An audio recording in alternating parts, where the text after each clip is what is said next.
So here's where flashes start. I hope you like flashes. There's a couple of areas with flashes. I'm not talking much about the game right now because there's not, other than like, you know, what enemies do. These wolves literally are the same as the other wolves, just, you know, they take more damage. Unfortunately, the wolves have very little variety. I can go into the flies. So, like, you saw the flies earlier. They kind of fly and will try to do these dive attacks on you. There is another variant of the fly that does something a little... Okay. So, these monkeys, they'll dive, kick, and punch. When the game first came out, they actually only dive kicked.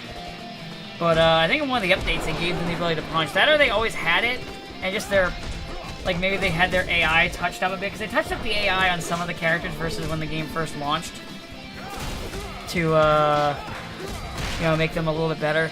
So I guess what happened was in their AI, they just didn't really use those moves. Like, the probability of them using those moves was probably just ridiculously low.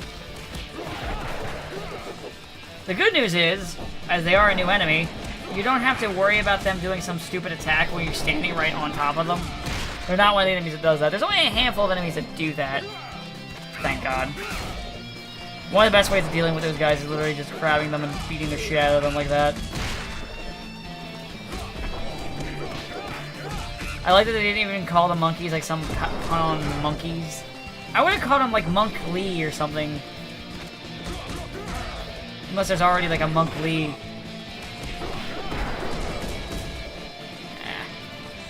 Also, in terms of characters, he is the well-rounded one.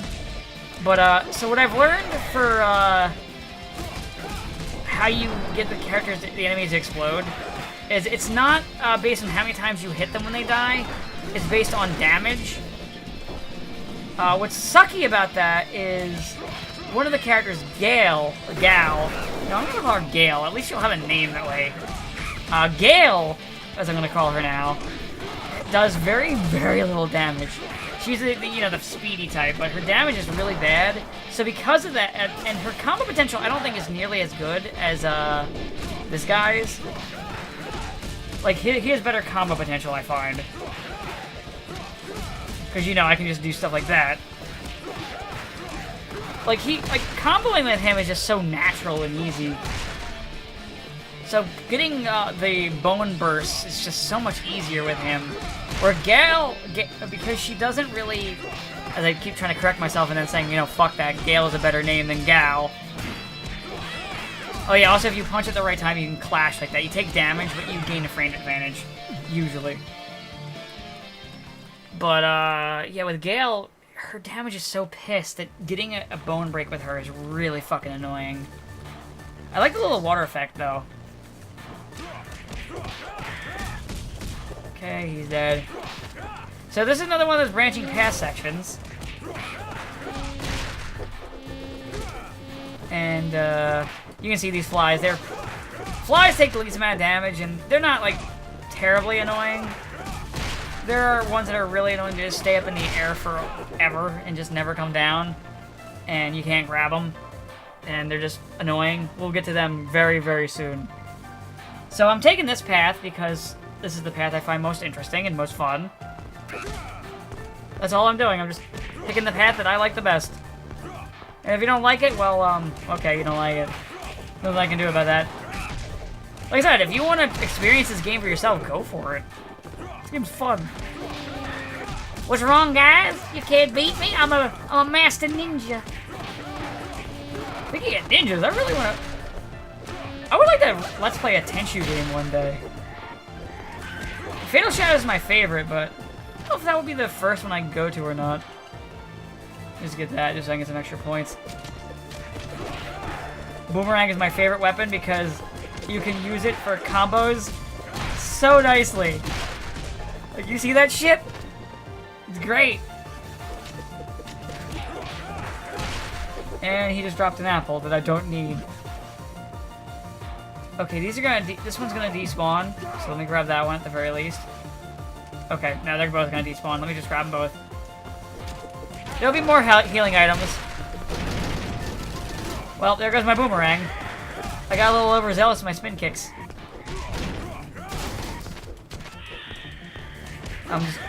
I actually didn't want to throw those because I wanted to save those for a thing in just a second. Just break all these. Get them all out. That way I can have fun with them in 5 seconds. Okay, no, continue. It's fine.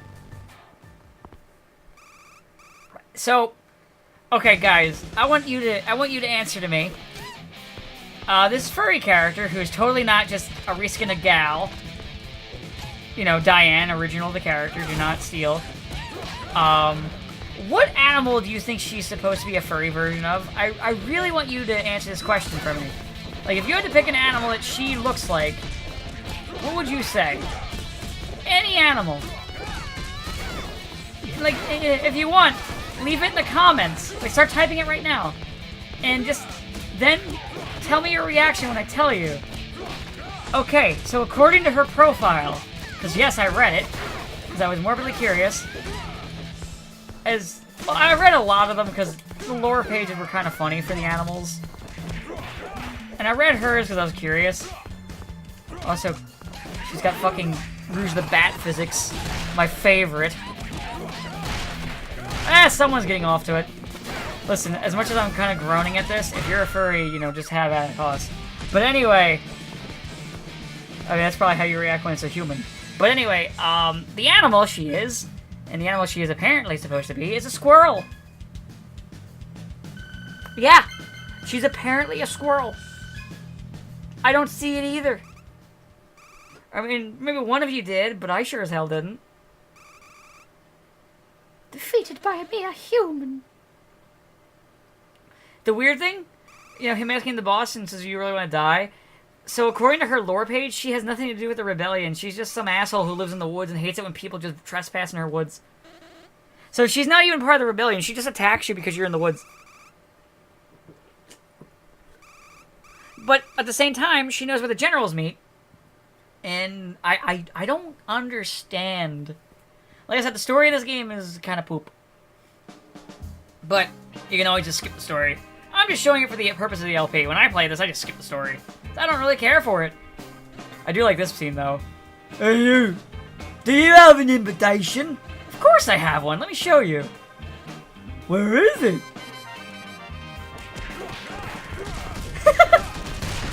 They will literally sit there until you fucking attack.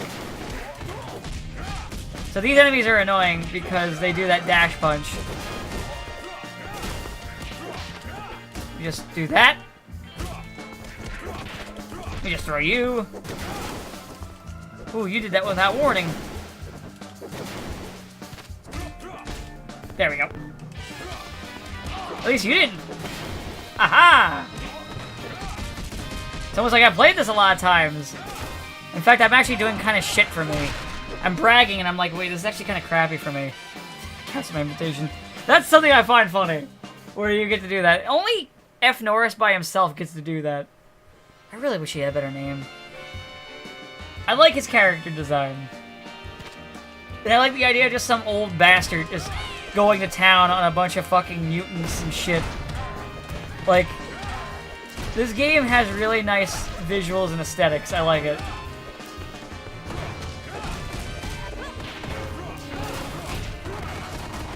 You can try to get killing item. I don't care which one because I don't want to die.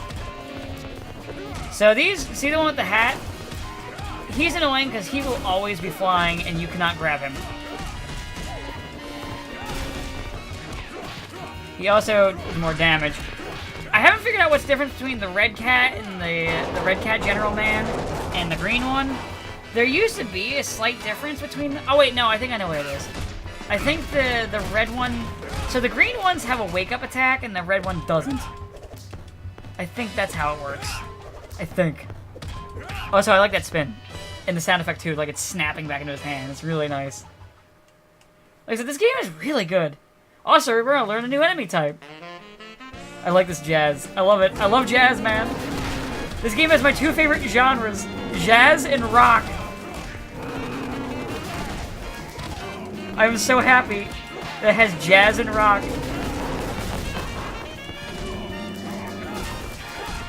By the way, I count metal as rock. I know it. I count it.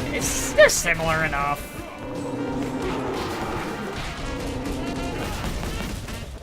didn't feel like getting killed by him. Oh, shit. Ah! The good thing about the special is it'll also give you invincibility frames. So it's... So I would say... Now, I know you're thinking, like, when you want to use that and, like, sacrifice a little bit of health, you actually sometimes lose... It's basically, you want to decide when you're going to do that as a desperation thing, if it makes more sense or is more efficient to just tank the damage, or to try to break out. Because you can try to counter, too. The countering is very specific. You cannot mash, which I probably should have mentioned earlier when I was talking about just the gameplay. Now, as you can see, there's two different paths. If you go up, a character dies. If you go this way, you get to save a character. And also, if I kill her, I don't get to do my favorite... If she dies, I don't get to do my favorite route in the game. So I gotta have her survive in order for me to do my favorite route. Even though that means the ending's gonna be twice as long. Looks like she won't cooperate. What we can do with her? I got it! What if we use her as bait in the cage? Actually, what's funny, what they're talking about is if you went to the up route, she's used as bait in the cage and just gets pile-drived and murdered right in front of you. So this route, you save her and you learn who she is and stuff like that. I really wish they gave her a unique design. Actually, given Gal's design and one of the things someone says, and her design, that's what made me theorize that she's a, that, you know, that's just, they're slave women, and that's why they look like that. Everybody know where the toilet paper? So now I fight King. So how this boss fight works is he will get, like, armor frames. I could have countered that, but I fucked that up. Now, if you get grabbed, hit the jump button real quick and you can break out. But you gotta hit it real fast, otherwise you're gonna get thrown. Whoop! So basically how he works is when he's attacking, he's gonna have armor frames. But when he's not, as you can see, you can kind of beat him up a bit. And now I can hit him. Ah, shit, I fucked it up. I swear I can combo him better typically when I'm playing by my lonesome. Like, I've set him up against the wall for like a minute before. There are so many ways you can combo in this game. It's nuts. I love the fact that you can just... Ah, fuck that up. I was gonna try for a combo, but I fucked it up. Yeah, this'll do. Not the combo I was looking for, but hey, whatever. See, you can combo characters for a long time in this game. It's very combo heavy, and I love it. Like, it feels so good just knocking an enemy up in the air like that. Oh shit, I fucked up. I didn't hit jump quick enough. Oh, there we go. I was actually afraid he was gonna just turn around and fucking end me, but he didn't, thankfully. Oh, I didn't want to lose a life. Maybe I could have played this on hard mode. Like I probably could have for at least a couple of deaths. I figured I'd be dying a lot more because LP. I have tempted to just like, skip the cutscenes. I don't care for them. You know what? I'm gonna skip this one. She's a spy. She's collecting information. She tells you to go to Death Island. Death Island is... They make a joke about the island being a generic name, but, you know, you can't really do that. No offense to this game, but you can't do the what a dumb name joke when, like, all of the names in this game kind of suck. But I will say that the actual name of the game is kind of clever if you think about it for a second. Like Fight and Rage, it's basically a two-pronged reference to Streets of Rage and Final Fight, which back in the heyday were the two like big console. Well, I know Final Fight was an arcade, but they were like the two big beat 'em ups. One for the Sega and one for the SNES. Actually, was there ever a Final Fight Genesis release? I don't think there was. I just remembered it as a kid because someone else had it, and I just remembered the fucking... So I played Final Fight 2 and 3. But how I remembered as a kid was... oh, shit. New enemy. I'll explain them in a second. ugh, was the fucking, like, continued drowning screen. So, this enemy can block, and they also outrange you. So sometimes the best way is to start with a parry, and then hit them that way. They're annoying. You kind of want to approach them quickly. And when they surround you, they are extra bad. Also, don't jump at them, because they will do that fucking knee attack on you. And they get, like, invulnerability frames while they do it. It's annoying. Oh, I fucked that up. Once you get a hang of the parry, it's really satisfying to do. You can parry, like, entire, like, moves if you time it right. It's like Street Fighter 3 parrying, and I love it. I do wish I had a block, too. Like, you know, just like a normal block. Also, what I noticed... So the way the combo system works in this game, and something that I don't like about it is... So you know how some games, the way it works is as you continue combos, the screen for the combos going on forever gets smaller and smaller, and like the less you're attacking, the higher the number goes, the quicker it'll drain the bar. This game is the opposite. And I kind of don't like that because it makes starting up combos early really annoying. And then you can just kind of combo forever according to the gauge. Like, that time in between there... Oh, shit, I forgot to pause. Also, when you get hit, it resets your combo. That's fine. So, like, it just goes faster if you're at a lower combo. It's kind of dumb, is what I'm trying to say. Oh, no. You'll face the radical power of the battle turtles! I died laughing when I saw these characters. So this enemy you can't throw. This is a boss you cannot throw. When they do that, your only option really is to dodge. Oh yeah, also, when you're comboing, if you hit up or down, you can throw the enemies in a direction. Off the top of my head, I can't really remember which one's which. And I can't really test it on these guys because they will just hurt me if I try. I was looking at their names, Bash, Blitz. I love that it's basically a reference to fucking Battletoads and Ninja Turtles. It's great. Like, they're colored like Ninja Turtles, like they look like Ninja Turtles, but they also look like Battletoads because they have like the ridiculous muscle proportions and sunglasses. And it's just these guys. They don't have any mooks. They just come at you together, and they're actually pretty simple. But they're one of my favorite enemies in the game, just because, I mean, look at them. Look at these fucking battle turtles. They're really easy on, like, 3-player. Because, like, literally each player can pick a turtle to fight. Let me just kill him. Well, that one's down. Here we go. And you're dead. This game is so fucking fun. It's really responsive, as you can tell from me just kind of making quick, like, last-second reactions and responses to enemies, attacks, and approaches. This game is so responsive. I haven't played a beat-em-up this good since, like, Scott Pilgrim and Castle Crashers. You win, just please don't take our super radical surfboards. Don't worry. I will not take them. They will take me instead. That's like... I don't even know how... That logic, okay, sure, whatever.